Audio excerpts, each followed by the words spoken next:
Deleuze, através dessa dupla conceitual, diferença e repetição, ele dá uma explicação para o eterno retorno, né? É uma filosofia da diferença, uma filosofia que não se deixa capturar por identidades, é sempre um movimento da existência, o vir a ser da existência e dos seres, né? Que está explicitado na sabedoria trágica, né? Na medida em que tudo se passa, no primeiro momento, tudo está no lugar, né?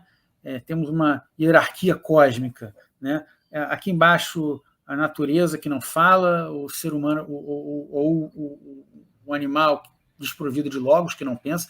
Bom, isso lá atrás, né? Sentem, são companheiros, é outro papo. Então, temos um animal sem logos, aqui em cima a divindade onisciente, onipresente, e no meio termo aí o ser humano que reproduz a vida da polis com seus ritos e seus lugares sociais, claro, né, de reprodução, né? São descritos por Platão, a República. Mas aí algo acontece, pá, esse cara toma uma pancada. Ele sai do lugar, ele perde o métron, é atingido pelo excesso, pela híbris, e se ele tem outro lugar, a régua dele, o radar dele não capta o que aconteceu. Ele perde a fala, ele se torna animal, mas ele não é uma divindade para criar, ele fica vagando, errando entre um e outro, ele tem que estar à altura do acontecimento. Isso seria um enredo trágico, independente dos comentários sobre as peças particulares, né? Então, na verdade, ao analisar o enredo, né, temos três tempos. Temos a diferença pensada, a diferença vivida e a diferença por si mesma. É alguma divisão assim, eu teria que estudar e consultar, não me lembro de cabeça, né? E que são repetições da diferença, né? Primeiro é algo que causa estranhamento e um patos. Depois há uma negação, é uma diferença exercida. E depois é uma diferença por si mesma que se compreende que algo já tinha acontecido, nós que não estávamos na posição correta, nós que não tínhamos condições subjetivas de entender o movimento das coisas, mas nós nos inserimos no movimento, né? Nós renascemos juntos com a diferença. Então, há um além do tempo, ou seja, uma condição ontológica, uma condição do ser, uma condição humana transhistórica. Este além do tempo só é pensado no tempo, com uma ruptura da diferença do acontecimento e como isso se sucede numa incorporação subjetiva. Então, legal. Uma filosofia, um além do tempo, a partir de uma filosofia da experiência, que pode ser dividida em 3 momentos. Legal, bem legal. Ô, Gustavo, e a questão do esquecimento e da anamnese? Como é que você abordou isso na tua pesquisa? Rapaz, então, ontem comentei com a minha esposa, você vai estudar sua monografia, sua dissertação? Eu falei, vou ter que estudar. Assim, Ô, Gustavo, espera um pouquinho, para você ficar tranquilo. O pessoal tem me agradecido porque com os meus bate-papos, eles estão tendo que recapitular lá a pesquisa, principalmente o pessoal que fez pesquisa lá no final do século XX, mas eles acabam gostando e é legal, né? Assim, e até mesmo por depositar um olhar renovado sobre a pesquisa anterior. Claro. Não é verdade? Mas, a gente volta e essa de questão aí do esquecimento e da anamnese? Então, uma outra referência aí para estudar Eterno Retorno, né, é um livro de um romancista francês chamado Pierre Klossowski, né, vulgo Klossowski, que tem esse livro, Nietzsche e o Círculo Vicioso, né, tem em português também, e aí ele parte de... Assim, eu só usei esse livro mais para dissertação, não consulto muito, mas poderia falar em linhas gerais, mais ou menos o seguinte, ele parte de trocas epistolares, né, de Nietzsche com seu entorno e até com Strindberg, né, que era o dramaturgo lá da norueguês, e com o professor dele, Burckhardt, e outros. E aí, por essa escrita de si mesmo, por essa imagem de si, o Nietzsche se percebe, né, o surto do Nietzsche, né, como ele padece, né? Bom, tanto de sífilis mal curada, quanto também pelas suas vivências, né? Talvez não há uma certeza positiva, mas eu acho que uma coisa sobredetermina a outra. E aí o Nietzsche escreve, eu sou o Dionísio, né, altamente delirante. É engraçado. O Strindberg responde, vê lá, hein? A Strindberg depois percebe, o cara tá maluco mesmo, não vou nem dar corda. Mas então, é como se Nietzsche vestisse várias máscaras e cedesse espaço à forma do eu, aos papéis sociais, né? Há uma interpretação teórica. O Nietzsche foi um para-raio para esse princípio do uno primordial, né? do devir dionisíaco. Ele viveu isso na pele. E aí, com a morte de Deus ou a morte de valores tradicionais, o desaparecimento, né? Há um não controle onde tudo retorna, inclusive figuras de opressão, né? E o desafio é dizer sim a isso, né? Então, acho que esquecimento e anamnese passa um pouco por isso, né? Mais uma vez, um conhecimento trágico explorado pelo Klossowski pela biografia do Nietzsche, mas biografia enquanto escrita, né? Quanto trocas epistolares, mostra o sofrimento do Nietzsche, que foi muito forte, e como ele tenta se reerguer, se reelaborar. Né? Surge mais como uma criação artística, né? Porque a gente sabe que, infelizmente, ele ficou mudo e estático, né? Infelizmente, perdeu esta batalha, mas nos deixou sua obra fantástica e afirmativa. Né? Legal. Ele surtou no final da vida dele, né? Abraçou o cavalo. Gustavo, eu reservei aqui uma última pergunta. Eu peguei ali mais a parte quase onde você vai trabalhando a conclusão, trazendo o Walter Benjamin para a tua pesquisa. Mas antes de fazer essa última pergunta, eu queria comentar com você. Tem um mito urbano aí, uma lenda urbana. Alguns pesquisadores que eu tenho conversado falam que é lenda urbana. Outros falam que não. O Walter Benjamin, ele estava fugindo com a Hannah Arendt, saindo ali da França e indo para a Espanha, Península Ibérica. E a Hannah, eu chamo de Hannah, né? A Hannah Arendt, ela conseguiu fugir. Oi? Parceira. Sim. Me parece que ela era prima do Walter Benjamin, não tenho certeza. Mas o Walter Benjamin, no desespero, com medo de ser pego pelo nazismo, pelos nazistas, ele suicidou, né? Mas dizem que foi encontrado nos documentos que a Hannah conseguiu salvar e depois trazer para a humanidade, né, do pensamento do Walter Benjamin, tinha uma carta de intenção dele com a USP. É isso que virou uma lenda urbana. Ninguém sabe se é verdade que ele iria para os Estados Unidos, depois viria para o Brasil, ou se é verdade ou não. Eu vi assim, relatos sérios acerca disso. Eu fico imaginando o Walter Benjamin aqui na USP, já pensou? Mas então, a última pergunta. Você trouxe o Walter Benjamin para costurar o Nietzsche, o pensamento do Nietzsche com o pensamento do Marx. Eu queria que você falasse sobre as possibilidades do eterno retorno como categoria historiográfica no Walter Benjamin. Uhum. Isso daí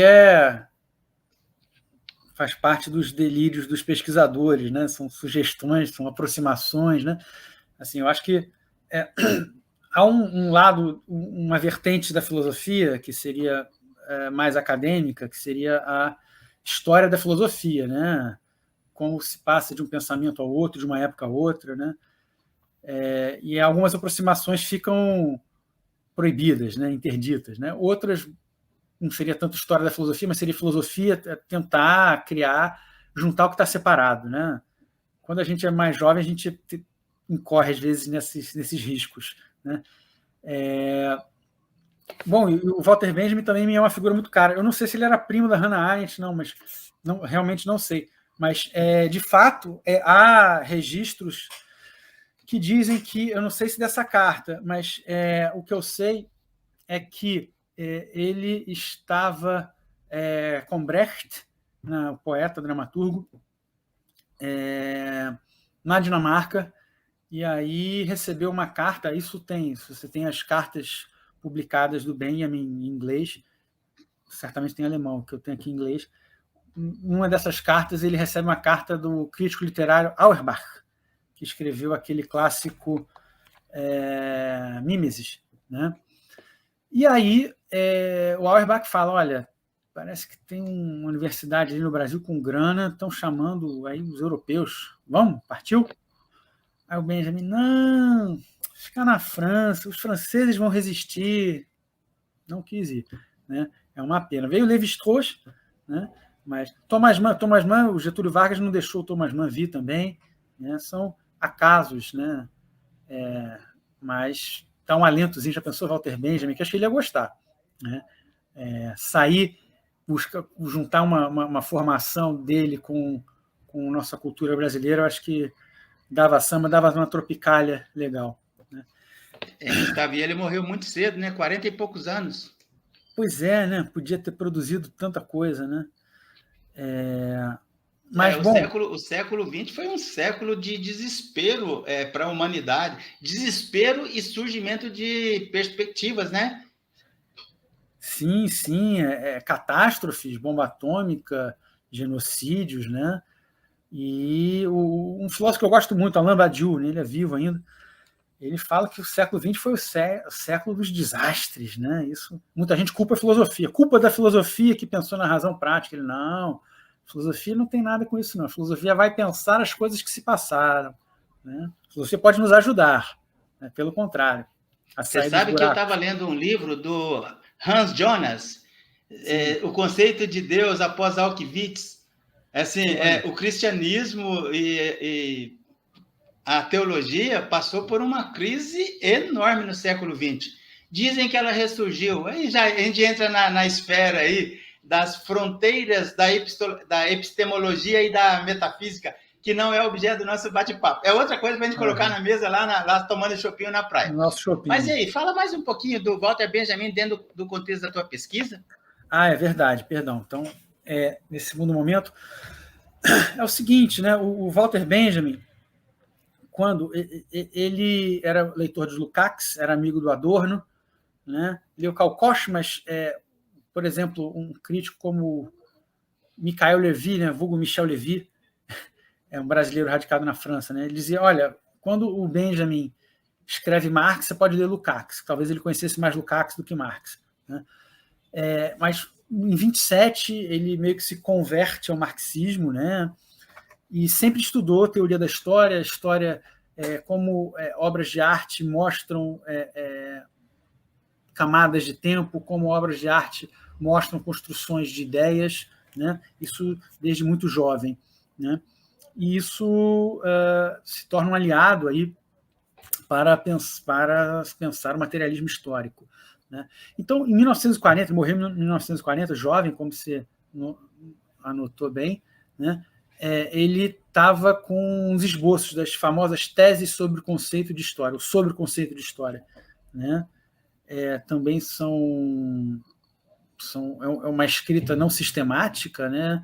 É uma escrita por imagens, né? A imagem como crítica de uma racionalidade necessária, a imagem interrompe o fluxo que sequer é natural, mas não é natural porque é societal, né?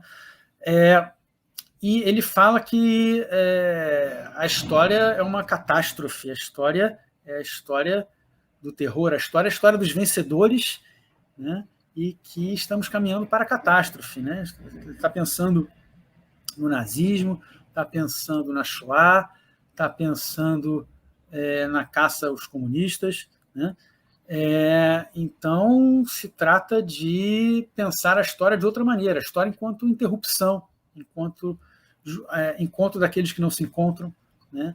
E aí ele tem, aí eu não sei de cabeça se é a quinta tese, talvez, ele escreve sobre um quadro de um pintor germano-suíço, né, Paul Klee, que pintou um anjo, né, Angelus Nobis, o anjo da história. Então, é uma pintura meio rupestre, meio africana, né, como as vanguardas europeias estavam se voltando para referências que não o classicismo e a perspectiva do Renascimento, né?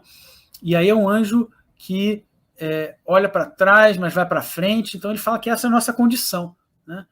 E justamente a filosofia dele se caracteriza como uma crítica ao progresso, né? A crítica de um tempo que não pode ser linear, né? O tempo, então, a partir de uma interrupção, como os três tempos além do tempo, né? Há uma interrupção que vai unir as pontas do tempo, propondo uma outra imagem. Outro mundo é possível, algo utópico. Não é garantido, né? Mas há uma ruptura possível. Então, me parece que essas imagens dialéticas, de um lado, desalienam, ou seja, trazem o mundo da experiência para perto, né? Eu não sou apenas passivo. Sim, somos passivos na medida em que não dominamos o mundo racionalmente, né? Mas não somos apenas assujeitados, né?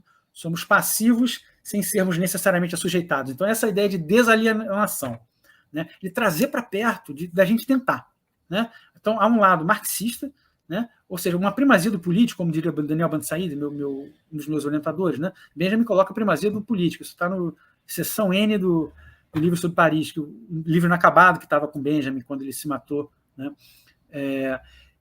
A perspectiva nietzschiana seria uma logicidade do tempo, né, análoga a essa ideia de uma interrupção que compreende retroativamente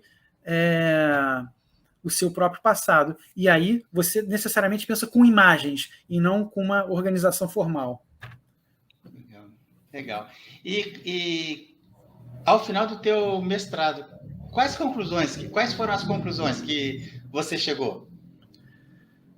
Eu cheguei a conclusões, não sei. Pergunta difícil, né? Eu não sei. Eu fiquei com vontade, e eu acho que foi isso que, a partir daí que eu segui, de estudar mais o Marx na filosofia, né? Qual a relação do Marx com Hegel, para além de um debate que me parece estéril entre Lukács e Althusser. Gustavo, você falou que no teu doutorado, na prosa prévia, teve um capítulo que você retomou parte do teu mestrado. Antes de você falar disso, que a gente está caminhando para o fechamento, eu queria que você mostrasse, não vamos dar spoiler, vamos só mostrar o livro e falar qual foi o objeto da tua pesquisa no doutorado, porque eu pretendo voltar a bater papo com você sobre o doutorado. Deixa eu encher a tela aqui com você. Pronto. Faz o seguinte, chega o livro para o outro lado. Não, para o outro. Aí chega mais um pouquinho. Beleza. Como chama o livro? Tempo histórico e imanência, os conceitos de necessidade e de possibilidade e uma história aberta. Legal. Pode colocar em cima da mesa. Qual foi Deixa eu me colocar do seu lado aqui. Qual é a editora desse livro? L'Harmattan, foi publicado na França, em Paris. Tá, ele tá em francês, então. Está em francês, não está em português. Okay. Há 2 artigos, um artigo em francês e um artigo em português que faz o resumo. 2 artigos que enxugam. Tá. O teu doutorado você fez aonde? Eu fiz em Paris 8, né, com Daniel Bansaïd e Patrice Vermeuren. Legal. Então você não tem a tese em língua portuguesa? Não, infelizmente. Tá. Quem sabe um dia. E ela está em algum reservatório? Eu já entrevistei um pessoal de fora, vários. A maior parte aqui do Brasil, mas vira e mexe eu pego alguém lá da Itália, da França, Península Ibérica, Estados Unidos e bato um papo. Olha, e uma boa parte do pessoal que fez doutorado lá na França, eles não conseguem mandar para mim a tese. Parece que é meio enclausurado. Acontece isso mesmo? Ou você vai poder me mandar a sua tese para eu trabalhar a próxima live? Como é que é isso? Eu posso te dar uma cópia. Beleza. É um livro, mas eu tenho aqui, posso te fornecer. Tá bom, então depois você me manda. E como é que é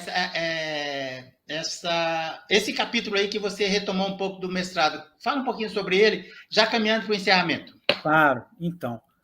Bom, eu tinha um projeto megalomaníaco, que claro que deu errado, era ver o que o Marx do Capital leu da ciência da lógica do Hegel. Pô, mas isso é para a vida inteira. Acho que nunca vou fazer isso. Não dá. Eu acho que não consigo. Mas aí eu pensei, bom, então meu negócio é história, né? Como é que eu vou pensar a história como horizonte para o pensamento? Então, estudei como a tradição trabalhou a história como um objeto filosófico, como a história determinaria os modos de se pensar.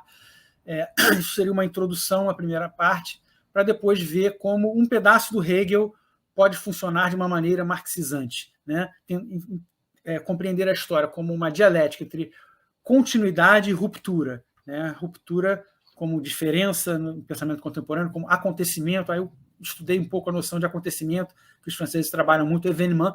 E aí o Nietzsche, justamente, né, me parece que o Nietzsche era um crítico do hegelianismo, o Nietzsche um crítico da cultura histórica, mas ele propõe certas teorias da história, né? Quando estuda a segunda intempestiva, algo fora do tempo, mas que está no tempo, né? Quando fala de uma formação dos valores, valor dos valores na genealogia da moral, ou quando, numa maneira mais ampla, estuda a temporalidade do eterno retorno. Então, me parece que a genealogia da moral, a segunda intempestiva e o Zaratustra, ou seja, o pensamento sobre o eterno retorno, compõem uma historicidade.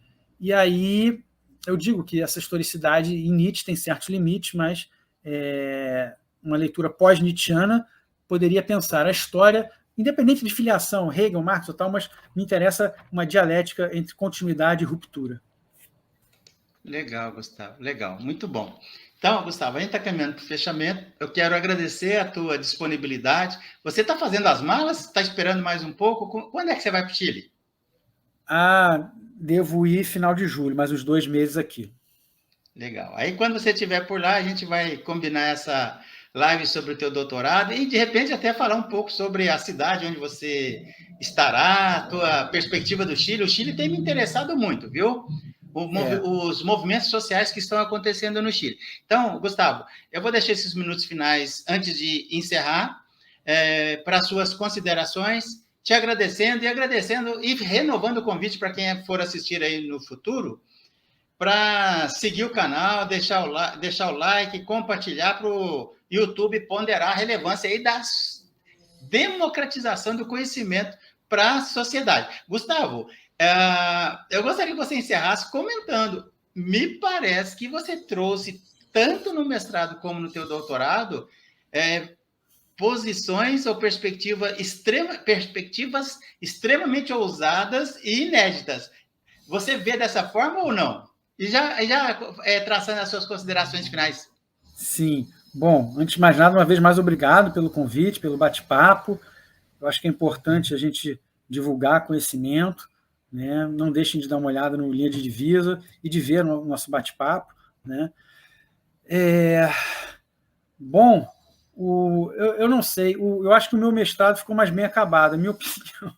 O doutorado é um negócio tão grande que a gente vai perdendo o controle. Então, artigos que eu escrevi depois do doutorado, eu acho que, para além de uma revisão bibliográfica, falam assim, poxa, olha, a história pode ser entendida como necessidade, possibilidade, uma continuidade que é constituída a partir do não histórico, como acontecimento, o événement, né? Mas é um pouco isso, né? E a gente fica a vida inteira estudando, não tem jeito. Legal. Muito bom, Gustavo. Eu vou encerrar, vou pedir para você ficar aí mais um pouquinho, que eu preciso conversar 2 minutos com você, tá bom? Claro, muito obrigado, boa tarde, boa noite a todos, até a próxima. Até, a gente volta a se falar.